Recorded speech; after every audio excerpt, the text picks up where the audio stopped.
독일의 대문호죠. 괴테는 이런 문장을 남겼습니다. 네. 지금 네 곁에 있는 사람, 네가 자주 가는 곳, 네가 읽은 책이 너를 말해준다.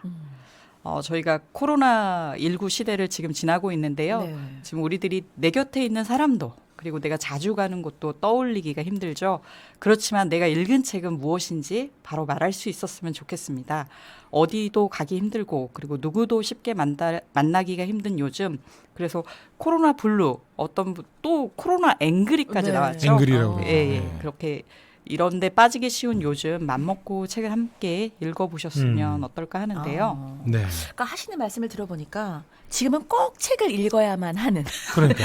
그런 시기라는 생각이 드는데 요즘 코로나 바이러스가 정말 세상을 바꾸고 있다는 생각을 하시는 분들이 정말 많으실 것 같아요. 실제로도 그런 도서들도 혹시 나와 있나요? 네, 그렇습니다. 아마 검색창에 네. 책에 코로나라는 키워드를 넣어보시면 네. 그리고 대형 서점에 지금 당장 나가보시면 네. 정말 많은 책이 네. 있는데요. 제가 어제 살짝 검색을 해보니까 어. 160권 정도 아, 되더라고요. 코로나에 관련된 책이요? 네네. 어. 그러니까 책 제목 자체에 뭐 코로나 이후의 세계, 코로나 사피엔스, 코로나 리포트, 코로나 전쟁, 포스트 코로나, 코로나 이코노믹스 이렇게 붙은 책들도 있고 뭐 언컨택트나 뭐 오늘부터의 세계라고 해서 제목에 직접적으로 등장하지 않지만 네. 부제로 또 코로나를 다루고 있는 책들이 많이 있습니다. 그럼 기독교 서적도 많겠네요. 예, 예외는 아니죠. 우리가 많이 아는 존 파이퍼 목사님이 지은 코로나 바이러스와 그리스도 그리고 세계적인 신학자인 월터 브루그만이 지은 다시 춤추기 시작할 때까지 그리고 톰 라이트 박사님의 하나님과 팬데믹 같은 외국 유명 저자의 책뿐만 아니라 네. 국내 신학자들이 함께 모여서 지은 재난과 교회 그리고 미래학자로 손꼽히는 최용식 박사님의 코로나 이후 3년 한국교회 대담한 도전, 뭐 전염병과 마주한 기독교, 비대면 시대의 새로운 교회를 상상하다, 그리고 뉴 노멀 이런 약간 코로나로 혼란스러운 사회 상황과 교회의 현실을 고민해서 펴낸 책들이 아주 많이 있습니다. 정말 많네요. 제목만 들어도 뭔가 다 읽은 것 네, 같은 다 기분이 읽은 것 들죠. 같은. 그러면서 알 것 네. 같은. 정말 네이밍이 중요한 시대입니다. 네. 네. 현실에 어떤 위기가 닥치고 두려워하고 이제 당황을 하게 되지만 이제 아무래도 예수 믿는 우리들은 초점을 더 하나님께 좀 두고 또 기본을 다시 생각하고 본질을 다시 좀 생각하고 중심을 참 잡아야 된다는 생각을 하게 되는데 오늘 그러면 첫 시간에 소개해드리는 책은 어떤 책일까요? 책일까요? 제가 오랜만에 정말 신앙서적을 다시 소개하는 시간을 갖게 됐잖아요. 네. 그래서 정말로 부담감을 가지고 여러 권의 책을 네. 의식적으로 훑어보게 되었는데 네. 결국 제가 앞에 말씀드렸다시피 최근에 많이 나오는 책들에 눈이 가더라고요. 그래서 어쩔 수 없이 한 번은 얘기해야 될 것 같아서 네. 코로나와 신앙에 관한 책을 살펴보다 한 권의 책을 선택했습니다. 네. 고신대학교 문화랑 교수님의 6분의 저자들이 함께 지은 회복하는 교회라는 네. 제목의 책이에요. 영상 유튜브로 좀 볼 수 있게 보여주세요. 예, 예. 네네. 이게 부제목이 우리가 다시 모일 네. 때까지라는 제목이 붙어 있고요. 네. 그리고 생명의 말씀사라는 아주 유명한 출판사에서 나왔습니다. 제가 지금 이 책을 들고 있는데 네, 무거워요? 보니까 무겁고 아니 왜 무겁냐면 포스트잇이 엄청 많이 붙어 있어서 지금 무거워요. 제가 그랬잖아요. 대전 지역에서 저기 책 좀 읽으시는 저기 그러니까 그래서 밑줄 긋고 싶은 부분이 굉장히 많으셨나라는 생각이 들 정도로 포스트잇이 많이 붙어 있어요. 네.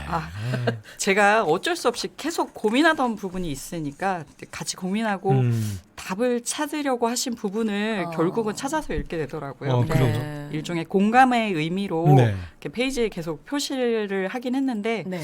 아까 저기 이경 PD님도 언급해 주셨는데 코로나 이후의 시대에는 여러 가지 많은 변화가 있겠지만 네. 결국 인간도 동일하고 세상도 동일하고 하나님은 여전히 변함이 없으신 분이다라는 기본을 인식하고 네. 어려운 현실 문제에 대해 답을 찾기 위해서는 늘 본질로 돌아가야 한다고 이 책은 제안하고 있습니다. 네. 우리가 코로나19 사태를 거치면서 가장 첨예한 이슈가 되었던 게 뭐죠? 예배 뭘까요? 예배죠. 예배, 말씀, 예배, 본질. 예배를 네. 못 드리게 하니까 네. 모이지 그렇죠. 못하게 네. 하니까 그런데요.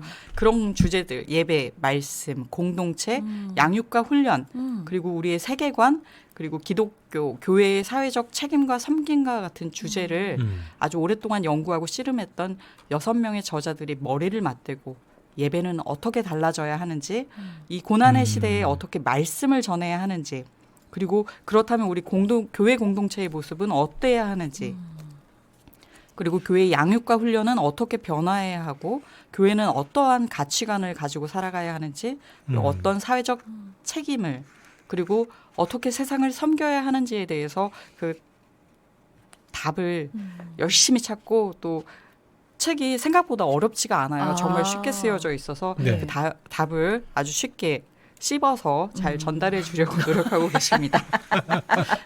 꼭꼭 네, 꼭, 우리가 꼭. 소화가 소화 잘, 잘 되게. 되도록 네 그러네요. 그러니까 제가 지금 목차를 이렇게 조금 보고 있는데 네. 그 6주제가 또 예배와 말씀 또 하나님의 관계 그리고 공동체와 양육 훈련은 사람과의 관계 그리고 세계관과 사회적 책임은 세상과의 관계로 이렇게 좀 묶어놓고 있네요. 그러니까 결국 우리 그리스도인들은 하나님과 믿음의 공동체 그리고 그 공동체 바깥의 세상을 떼어놓고 살 수는 없는 거잖아요. 균형감 있는 어떤 믿음의 시각이 좀 필요할 것 같아요. 네, 그렇죠. 지금 세상의 시각에서 보면 네. 교회가 공격을 받고 있잖아요. 그렇죠. 놀림을 받고 있기도 네. 하고. 그리고 교회와 기독교가 그러니까 어떤 의미로 보면 생각이 일치하지 않고 있다는 모습을 어쩔 수 없이 보여주고 있고 네. 도리어 이 순간 헛발질을 하고 계시는 분들도 있고 여러모로 위기 상황에 봉착했지만 지금의 위기가 오히려 교회의 본질로 돌아갈 수 있는 절호의 기회라고 오늘 함께하는 회복하는 교회는 말하고 있는데요. 네. 사실 그렇게 생각해요. 처음에는 예배와 모임에 대한 제약으로 많은 사람들이 어려워했지만 이제 더 이상 온라인 예배, 유튜브 설교는 낯설게 느끼지를 않고 정말. 그리고 이번 여름 수련회들이 온라인으로 좀 많이 진행이 네. 되었는데 맞아요. 그 많은 동역자들이 시공간의 제약 없이 참여해 주셨기 때문에 네. 우리가 정말로 시간과 공간을 초월하여 역사하는 주님을 만나는 은혜의 시간이 되기도 했죠. 제가 아는 어떤 분은 저한테 교회를 직접 가지 않아도 이렇게 은혜를 누릴 수 있구나라는 생각을 했다고 이렇게 말씀하시기도 했는데요. 네.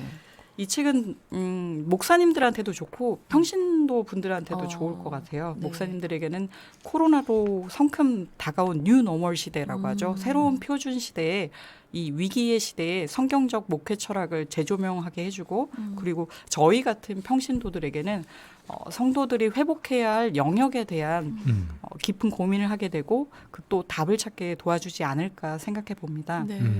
저는 개인적으로 1장 예배 부분하고 네. 마지막 장인 사회적 책임과 섬김의 회복을 재미있게 읽었는데요. 네. 그렇다고 나머지 부분이 별로라는 얘기는 아니고.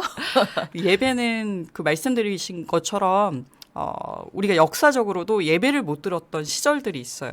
예를 들면 구약에서도 성전이 파괴되었던 시절이 있고 그리고 초대교회는 여러 가지 박해로 사실 모이기 자체가 힘들어서 개인이 가정이 그렇게 예배를 드렸던 경험도 있는데 네. 사실 그리고 사회적 책임과 섬김의 회복도 되게 좋은데요. 여기서는 이제 개인적으로 선교여행이나 비전여행 말고 한 사람 태그라고 그런 약간 그 트렌드에 맞는 이름을 붙여서 좀 새로운 식으로 우리가 전도하고 그리고 사회에 섬길 수 있도록 그런 아이디어들을 또 제공해주고 있습니다. 그래요. 과연 코로나 이후 교회의 예배는 어떤 모습이 되어야 하는지 그리고 교회는 어떠한 건강한 신앙 공동체를 이룰 수 있는지 우리가 비난의 대상이 된 교회가 앞으로 어떻게 세상을 섬겨야 하는지 같이 공부하고 이 책을 통해 답을 찾아갔으면 좋겠습니다. 네. 정말 그러네요.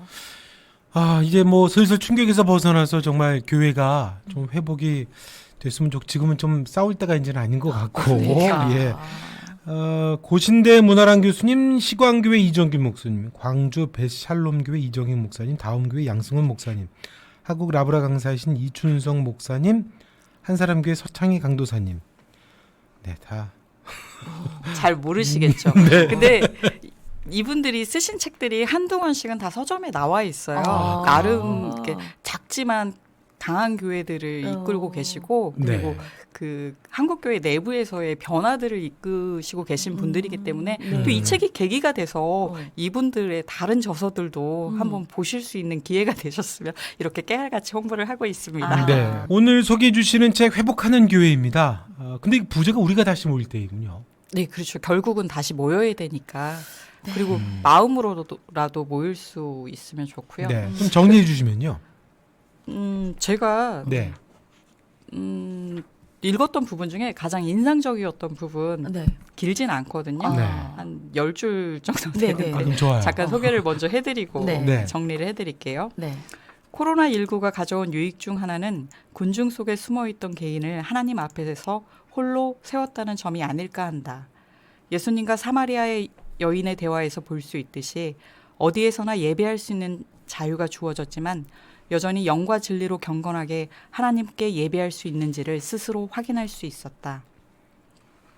형식이 사라지자 볼품없는 신앙의 민낯이 드러나기도 했고 내면의 성숙과 성장이 얼마나 중요한지를 새삼 느끼는 계기가 되기도 했다. 형식적인 신앙생활의 위험성을 실감하고 현대교회가 명목상의 그리스도인을 양성하고 있지는 않은지 반성하는 시기였다. 따라서 형식적인 신앙인이 아니라 내면의 성장과 성숙을 이루어가는 신앙인으로 세우기 위한 양육과 훈련에 집중해야 할 것이다. 네. 100페이지의 그 양육과 훈련의 회복, 양승원 목사님의 글인데요. 네. 정말 그렇다고 생각해요. 우리가 기독교의 민낯이 맞아요. 지금 드러났다라고 네. 생각하는데 네. 이때야말로 우리가 신앙의 기본, 신앙의 본질로 돌아갈 수 있는 계기가 되지 않을까. 나는 잘 믿고 있는지, 내 안에 신앙이 무엇인지, 내가 내 삶을 잘 되돌아보고 살고 있는지에 대해서 그런 지에 대해서 한번 생각해보고 네. 나아갈 수 있는 그런 도움을 주는 책인 것 같습니다. 네.